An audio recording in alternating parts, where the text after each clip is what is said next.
Arrancan las comparecencias en la comisión que investiga la construcción del Hospital de Burgos. Juan Vicente Herrera es el primero en hablar. El presidente también daba explicaciones esta semana sobre la compra del edificio de Arroyo, tema que fundamenta otra comisión de investigación. Hacerlo fuera de la sede parlamentaria ha provocado las críticas de la oposición. La consejera de Economía se somete a las preguntas de la oposición en las Cortes. Defiende por qué nuestra comunidad no se ha acogido al Fondo de Liquidez Autonómica. Y en otra comisión, el viceconsejero de Empleo hace balance de la primera estrategia regional de empleo. Les daremos los datos. Viajamos al siglo XVI, paseamos por las calles donde se gestó la revuelta comunera y descubrimos cómo eran las casas de sus cabecillas.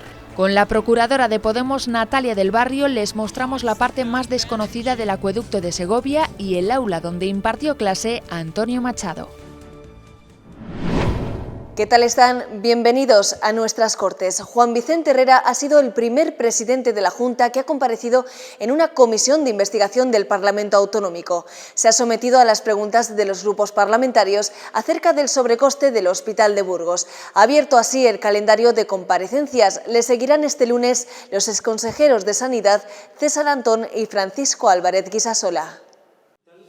El presidente Herrera defendía el modelo de concesión público-privado y los 3 modificados que aumentaron el presupuesto del Hospital de Burgos. Afirmaba que están avalados por el Tribunal de Cuentas y del Consejo Consultivo. Subrayaba que estos modificados no son sobrecostes, sino inversión para ampliar la superficie, incorporar 66 camas más, 112 nuevas consultas externas o 12 puestos más de urgencias.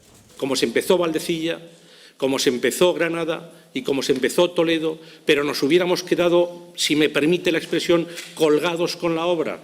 Porque una de las consecuencias tremendas de la crisis y de la caída de ingresos públicos ha sido, y usted lo sabe, y son decisiones que tienen que tomar los que gobiernan, la caída de las inversiones públicas. Sin esas 2 decisiones, construirlo por esta fórmula legal, yo creo que hoy no tendríamos. Y eso es algo que tenemos todos que valorar, incluso aquellos que la impugnan.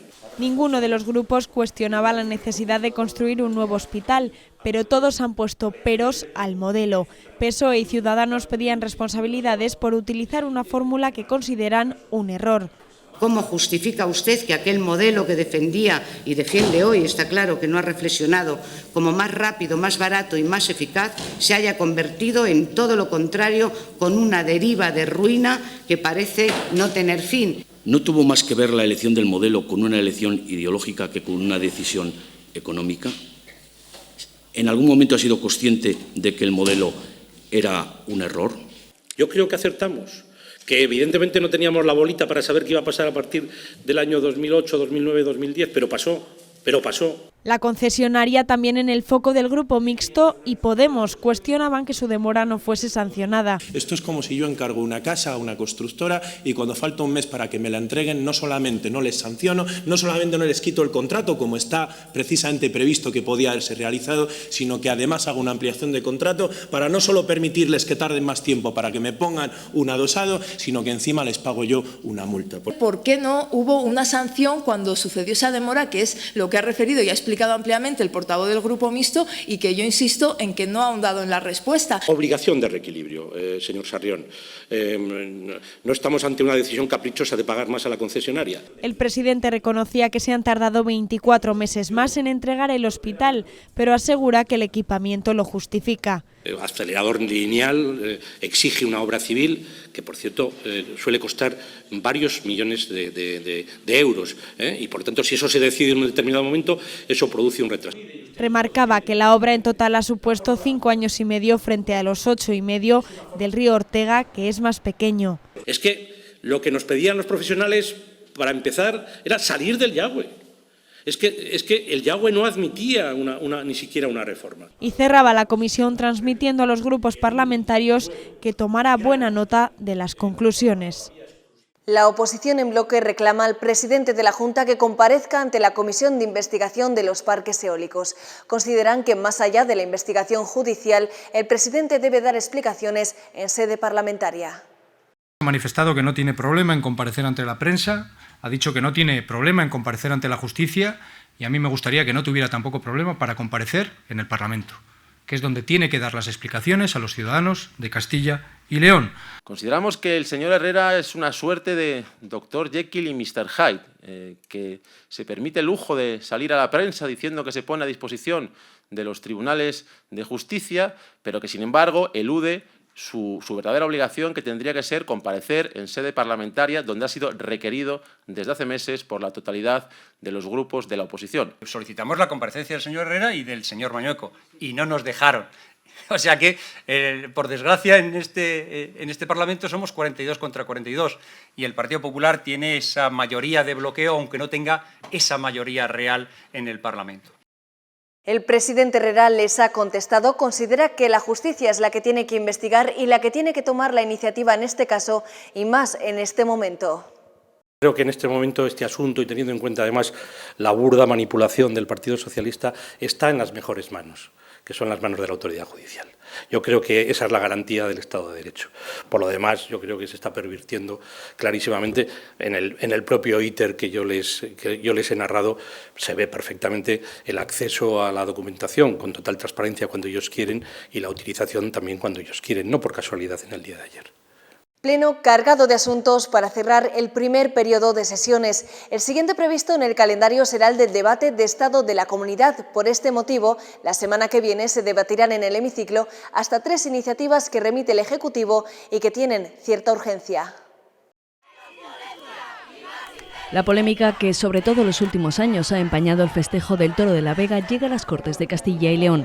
El Ejecutivo le pone fin con un decreto ley en el que prohíbe dar muerte a las reses de lidia en espectáculos tradicionales o populares en presencia del público. A pesar de la oposición de Tordesillas, gobernada por el PSOE, el decreto será apoyado por el Grupo Socialista. El consejero de la Presidencia presentará la norma. Señoría, las tradiciones hay que adaptarlas a la sociedad actual, a la sensibilidad y a la cultura de la sociedad del siglo XXI para que perduren en el tiempo. Lo que hacemos es proteger la tradición. No será el único asunto que lleve a pleno porque de su cartera llega también el proyecto de ley que protege a los funcionarios que denuncien casos de corrupción. Si el Pleno lo respalda, Castilla y León se convertirá en la primera comunidad autónoma en contar con una ley de este tipo.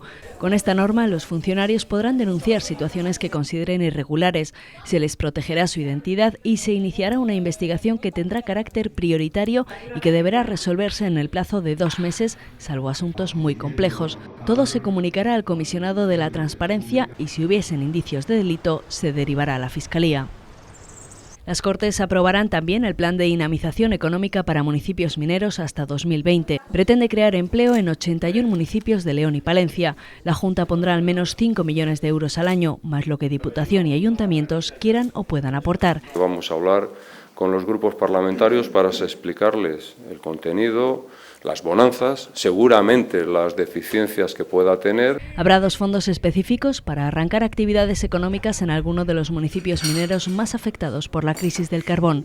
Crearán un sello de origen tierras mineras para poner en valor sus productos y se impulsarán polígonos y viveros de empresas en estas zonas. Son localidades azotadas por la caída de la actividad. La pérdida de habitantes ha sido aquí 8 veces mayor que en el resto de Castilla y León. Con la segunda estrategia de empleo ya en marcha, las Cortes han hecho balance de los 4 años del primero de estos programas. La Junta se mostraba moderadamente satisfecha por los resultados, aunque consciente de que todavía queda mucho trabajo por delante. Desde la oposición, críticas con tono constructivo ante los datos de un balance que consideran mejorable. 28.000 desempleados menos, 1.400 contratos indefinidos incentivados, 950.000 actuaciones directas del ECIL. Son solo algunos de los muchos datos que deja la primera estrategia regional de empleo, formación profesional, prevención e igualdad. Pactada en el marco del diálogo social para el periodo 2012-2015, la Junta hace este balance. Valoración positiva que, sin embargo, no puede desconocer la situación todavía de un elevado número de desempleados a su conclusión. Y ese es uno de los reproches lanzados por la oposición. Las cerca de 200.000 personas que al acabar esta estrategia el pasado diciembre aún no contaban con un trabajo.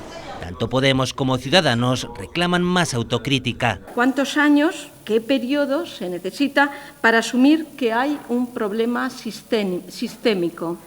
¿Qué tiene que pasar para que se revise cómo lo estamos haciendo? Si seguimos haciendo siempre las mismas cosas, obtendremos los mismos resultados. Y estoy convencido de que podemos gastar más eficazmente el dinero. El PSOE, por su parte, cuestiona la calidad de parte del trabajo incentivado. Resulta que se han hecho a lo largo del año 5, 6, 7 u 8 contratos. Por lo tanto, el empleo, por la información que yo dispongo, y usted seguramente la tenga también, pues no es el más adecuado. Yo no diré que es pésimo, pero diré que no es el más adecuado. Críticas también dirigidas al ECIL. La sensación que se tiene en la calle, la sensación que se tiene en el propio mercado de trabajo, es que desde luego se puede mejorar mucho. Ante este panorama, el Grupo Popular responde con cifras. Se han incentivado 30.000 puestos de trabajo. Hay 130.000 personas formadas a través de los distintos programas. Mientras la Junta reconoce que la calidad de muchos de los nuevos empleos es mejorable, pero aún así... La mejor de las garantías de que la primera estrategia ha funcionado, con sus defectos, pero que ha funcionado, porque si no, no habríamos firmado la segunda, no tenga ninguna duda. Segunda estrategia ya en marcha hasta 2020 y que tiene como retos también consolidar la formación profesional en nuestros jóvenes o avanzar en el desafío de la siniestralidad laboral cero. No menos importantes son otros de sus objetivos, que la tasa de actividad de las mujeres siga creciendo y, sobre todo, que disminuya la brecha salarial respecto a los hombres. Y en otra comisión, la consejera de Economía y Hacienda explicaba por qué Castilla y León no se ha acogido al Fondo de Liquidez Autonómica. Dice que hubiera obligado a la comunidad a hacer un plan de ajuste. La oposición considera que esta decisión de la Junta ha sido una equivocación. Pilar del Olmo defiende que no acogerse al FLA beneficia a Castilla y León, ya que no le obliga a elaborar ningún plan de ajuste, cuyas prioridades las marca el Estado. Estamos hablando de un plan de ajuste que no te permite incrementar el gasto. Para nosotros es muy importante pagar la nómina, por ejemplo. Bueno, pues no es de las primeras. Pues no está la nómina. La nómina de los médicos, la nómina de los profesores, la nómina de los empleados públicos. No es de las primeras prioridades para el Gobierno. Añade además que iba a ser temporal, no cubre todas las necesidades financieras y obliga durante años. Pero los grupos de la oposición insisten en que ha sido un error no acudir al FLA. Hasta ahora, con las decisiones que se han adoptado, la comunidad autónoma ha perdido mucho dinero.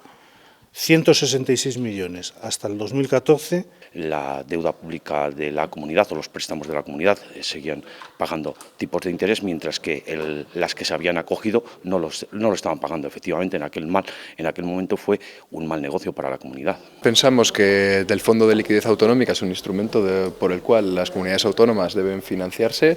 No entendemos cómo Castilla y León no se ha financiado con el FLA porque tiene unos tipos de intereses mucho mejores en las condiciones del mercado. Por su parte, el procurador popular ha defendido que de esta decisión deriva la solvencia financiera de Castilla y León. Creo que fue una decisión acertada y quiero recordar además que Castilla y León fue muy exigente con el Gobierno de España en un tema concreto, en la posibilidad de que se estableciese un mecanismo que fue el mecanismo de facilidad financiera, que fue además muy requerido por la consejera de Hacienda en todo momento en la anterior legislatura y que permitió que sí Castilla y León se acogiese al Fondo de Facilidad Financiera, que ha tenido importantes beneficios en este último ejercicio. También Pilar del Olmo habló de los fondos FEDER. Los presupuestos de Castilla y León para 2016 disponen de unos 45 millones de euros correspondientes a esta partida. Del Olmo ha reconocido que el retraso de la Comisión Europea en su aprobación condiciona su ejecución. La financiación de los fondos europeos tiene que ir dirigida a un determinado número de prioridades y objetivos definidos reglamentariamente. La programación FEDER requirió, por tanto, hacer un ejercicio de concentración de los fondos recibidos en los objetivos que el reglamento recogía y de la manera, además, que lo establecía. La oposición ha coincidido en considerar que las explicaciones sobre el programa llegaban tarde al Parlamento y pronto, si de lo que se trataba era de evaluar los resultados obtenidos con lo presupuestado hasta ahora. Los problemas que viven algunas zonas de la comunidad para acceder a Internet centraban buena parte de la Comisión de Fomento. Podemos pedía a la Junta medidas para garantizar que este acceso mejore. Se anticipaba así a lo que determina la Ley de Telecomunicaciones para los próximos años. Pese al apoyo de PSOE y de Ciudadanos, la iniciativa no tenía éxito. Lo mismo ocurría con las otras 3 proposiciones no de ley debatidas en esta comisión. Acceder a Internet sigue siendo imposible en muchas zonas de Castilla y León. Hasta 80.000 hogares no pueden hacerlo, según el Instituto Nacional de Estadística, con todo lo que ello implica social y económicamente. El acceso a Internet en unas zonas es imposible y en muchas zonas, aun teniéndolo, es de una calidad tan baja que de verdad no se puede llegar a hacer prácticamente nada. Ante esta realidad, Podemos proponía pedir a la Junta un mayor esfuerzo para elevar la velocidad mínima universal de conexión a Internet, que en el 15% de la comunidad ni siquiera es de 2 megas. Tú no puedes promocionar en el mundo rural, turismo rural, de casas rurales, de centros tal, si el Internet no funciona. Es imprescindible y urgente introducir la brecha digital y el servicio universal de las comunicaciones en el debate político, legislativo y regulatorio. Pero a pesar del apoyo de PSOE y Ciudadanos, el PP... Si en una casa aislada, en un pueblo aislado, yo no tengo cobertura, me voy al satélite, que me pagan además, me ayudan a pagar la instalación, y pago 30 euros. Yo en mi casa pago 36 o 39. Aunque Podemos aclaró que eso no es garantizar el acceso universal a Internet, su propuesta se quedó en el camino y no fue la única. Si construimos infraestructuras para la depuración, desde luego creo que todos compartiremos que es necesario, en primer lugar, que funcionen. Después, desde luego, que mantengan la actividad. Y, ¿por qué no? Y, desde luego, realizar las mejoras necesarias.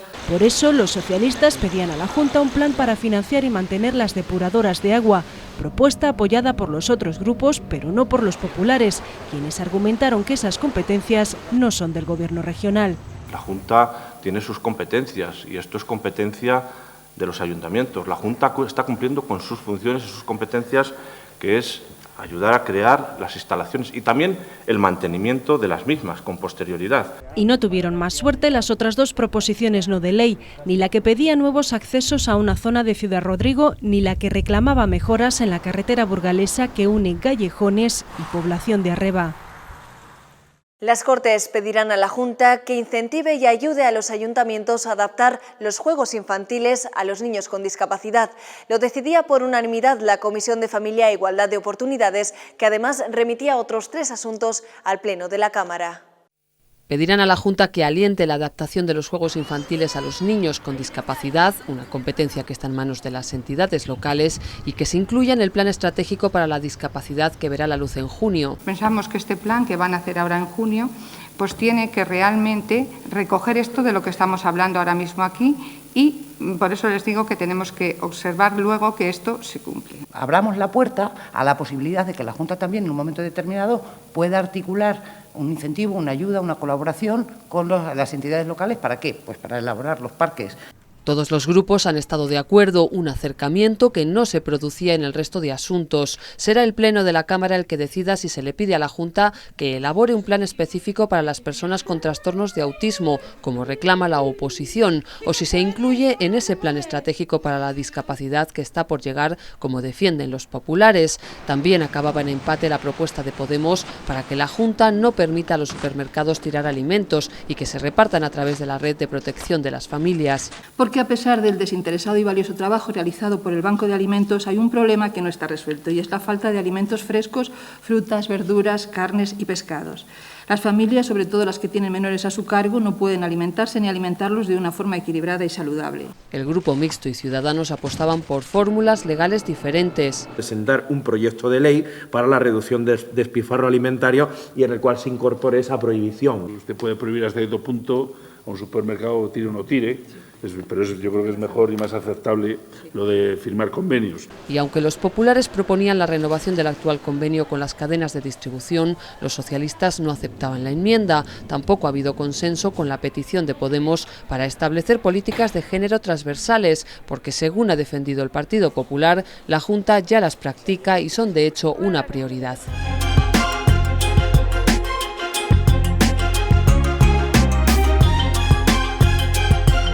Una alusión es cuando no quiere salir nadie, entonces eligen a alguien para que salga, quiera o no. Una alusión podría ser lo contrario a una ilusión, sí, algo más realista.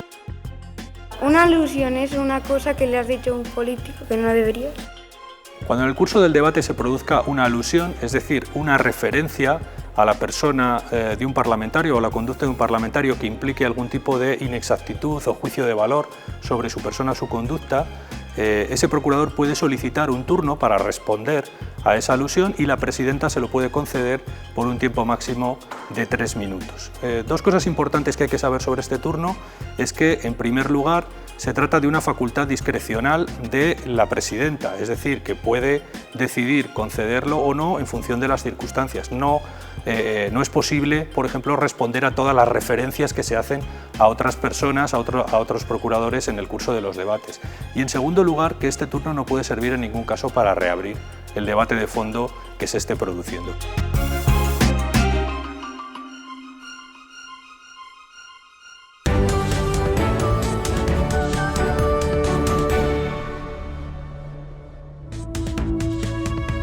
Puede estar en contacto directo con las Cortes de Castilla y León a través de sus redes sociales, en Twitter @cortes_CYL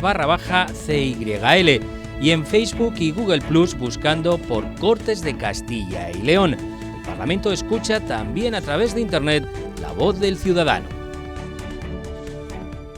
Los portavoces parlamentarios de PP, PSOE, Podemos y Ciudadanos han viajado hasta el año 1975 para analizar los acuerdos que llevaron a la democracia, un espejo al que mirar para afrontar este nuevo tiempo político. El foro Brañosera sumergía a los representantes parlamentarios en la transición que llevó a la democracia. Porque la democracia es el sistema político seguramente más imperfecto de todos. Sin embargo, es el único que es legítimo. ¿En qué sentido es legítimo? En el sentido de que es un poder que no da miedo, en que todo el mundo puede caber. 40 años después podríamos estar en una segunda transición, aunque a la hora de llegar a acuerdos las comparaciones son odiosas. Es que me resulta muy difícil pensar que en este país hay más diferencias entre Pedro Sánchez y Pablo Iglesias de las que había entre Carrillo y Fraga, o entre... No soy capaz de ver que haya ahora más dificultades para el entendimiento. Si los líderes de hace 40 años eran diferentes a los líderes de ahora, se ha demostrado en los últimos 4 meses que hemos dado un ejemplo deplorable de lo que no deben de ser los líderes políticos. Durante estos últimos 4 meses, lo único que se ha visto es que ha habido 2 fuerzas políticas que han intentado llegar a un cierto acuerdo. Para Podemos, la clave para salir de ese atasco está en mirar más allá de las propias formaciones políticas y centrarse en los ciudadanos. Lo esencial es poner en el centro del debate político, mejorar la vida de esa mayoría social que ahora mismo se ha visto pauperizada por unas políticas, insisto, del sistema bipartidista. El acuerdo no pasa solamente por un encaje aritmético. Para los populares, el ejemplo es su búsqueda de acuerdos cuando han tenido una mayoría clara en el hemiciclo. La pasada legislatura el Partido Popular tuvo una mayoría muy amplia y no utilizó esta mayoría para cambiar las bases de nuestro modelo de convivencia a nuestro antojo, no lo aprovechamos para cambiar la ley electoral, lo aprovechamos para llegar a acuerdos en temas muy importantes de comunidad. Aquí cambiamos, por ejemplo, leyes en materia sanitaria, en materia de servicios sociales, y lo hicimos siempre por consenso.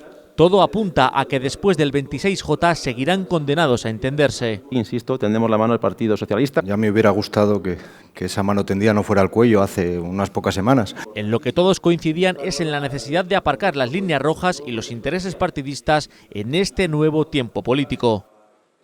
191 alumnos de 27 centros educativos han participado en los Premios Patrimonio Joven de Castilla y León, organizados por la Fundación Villalar y la Fundación Santa María la Real. De todos ellos se han premiado a 9 proyectos. Acompañamos a algunos de los ganadores para ver qué esfuerzo ha merecido tal recompensa. Llegar hasta aquí les ha costado muchas horas de estudio e investigación. Que los chicos puedan formarse en patrimonio histórico, acercándose, divirtiéndose con el patrimonio y incluyendo a todos los vecinos que están en el ámbito en el que ellos hacen el trabajo. Miran un aspecto del patrimonio, lo investigan con su pueblo, lo dibujan y luego lo cuentan. Es decir, es todo el proceso, conocimiento, colaboración y transmisión. Y así han trabajado ellos. Estos alumnos de secundaria han sido directores, técnicos y actores de su propio corto. ¿Cómo está? Solo han necesitado estas localizaciones para hacernos retroceder hasta el siglo XVI. Que el Señor se apiade de la bondad. Hemos escrito la historia de la figura del virrey de Perú, que está enterrado en Villanueva de Valdueza, en la iglesia. Que la gente conozca lo que supone esa iglesia y quién está enterrado allí, y cuál era su vida y qué es es todo lo que desarrolló. El recuerdo del virrey de Perú les ha valido uno de los 3 primeros puestos en los premios Patrimonio Joven. Ya no solo es la ambientación y los sitios donde grabar, sino pues encontrar objetos de la época, prepararse, ensayar, preparar un poco la iluminación. Otro de los premios ha llegado hasta Zamora, a la iglesia de San Claudio de Olivares. Estas alumnas han tenido que memorizar al detalle sus capiteles porque su trabajo ha consistido en dibujarlos. Hicimos varias sesiones de fotos, hicimos una selección y las mejores pues nos guiamos por ellas. Su tarea documental la han condensado en una guía traducida en 4 lenguas. Me he encargado de parte de la traducción del texto original a varios idiomas, el mío en concreto era el inglés. Estos son 2 de los 9 centros premiados. Como regalo, disfrutarán de un viaje a Portugal.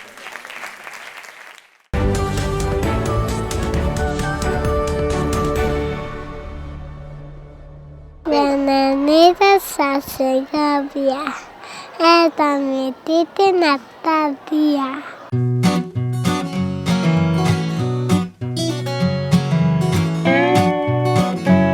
Estamos en Segovia y os he traído a mi barrio, que es el barrio Santa Eulalia. Este barrio fue uno de los primeros que se crearon en el siglo XV extramuros debido al comercio importante que había de paños en Segovia. Este barrio tiene historia comunera, ya que aquí empieza la revuelta comunera en Segovia liderada por Juan Bravo. Ahora mismo nos encontramos enfrente de la casa de los hermanos Buitrago, fueron capitanes del ejército de Juan Bravo. Los hermanos Buitrago fueron desterrados de Segovia por comuneros antes de que empezara la revuelta. Esta casa es única, está protegida porque es una de las pocas casas que quedan de la arquitectura típica del siglo XVI. Un poquito más arriba de esta casa es donde se inicia la revuelta, cuando el procurador de Segovia en las Cortes del rey Carlos I votó a favor de la subida de los impuestos. Entonces, cuando vuelve a Segovia para anunciárselo a los ciudadanos, pues le cogen en la calle que se llama Muerte y Vida. Se llama así porque cuando entra en Segovia, pues los ciudadanos se debaten entre si matarle o no. Deciden no matarle, pero cuando le van a ahorcar se dan cuenta de que ya está muerto.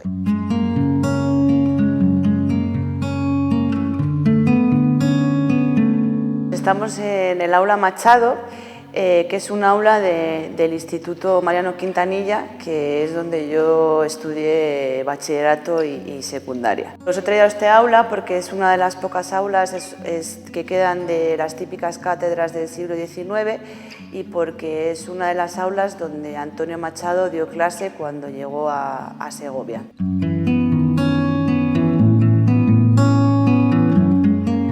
Actualmente se utiliza para cosas concretas y puntuales.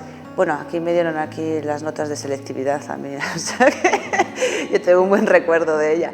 Pues yo creo que éramos muy jóvenes para apreciar y valorar lo que esto significaba. Saliendo del instituto, yendo a la universidad y teniendo más conocimiento, yo creo que es cuando realmente valoras el sitio donde has estado y todo lo que ha sido y la historia que conlleva. Aquí es como daba Antonio Machado clase, ahí se guardaban los libros que utilizaban, conserva todas las características de la época.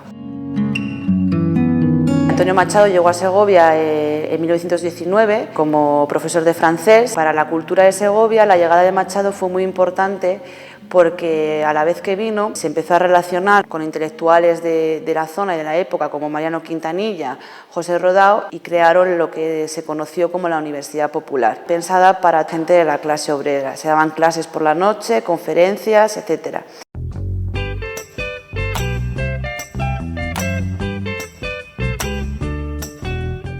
Ya para finalizar la visita a Segovia, os he traído a uno de los monumentos más característicos de la ciudad, que es el acueducto de Segovia, pero por la otra parte, la parte menos conocida. A mi izquierda está toda la zona del acueducto, que realmente es de la época romana y que se conserva de la época romana. Y luego a mi espalda podéis ver el resto del acueducto, que son alrededor de 13 kilómetros, arcos que están reconstruidos por los reyes católicos.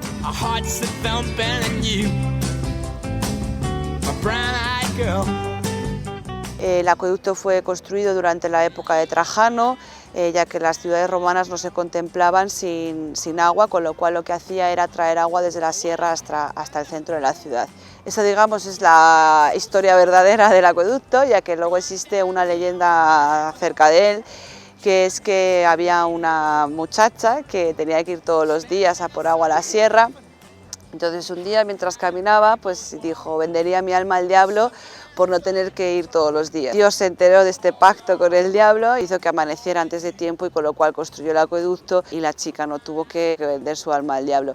De hecho hay una piedra allí en el centro, que es donde está todo, que se dice que es la que faltó para finalizar el acueducto según la leyenda.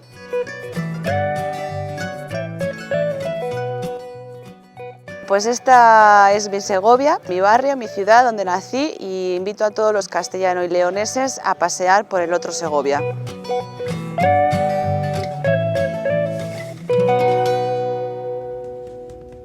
Tras este Rincones de la semana, nosotros nos despedimos hasta el jueves que viene. A partir de las 9 de la noche tienen otra cita con la información parlamentaria aquí en nuestras Cortes.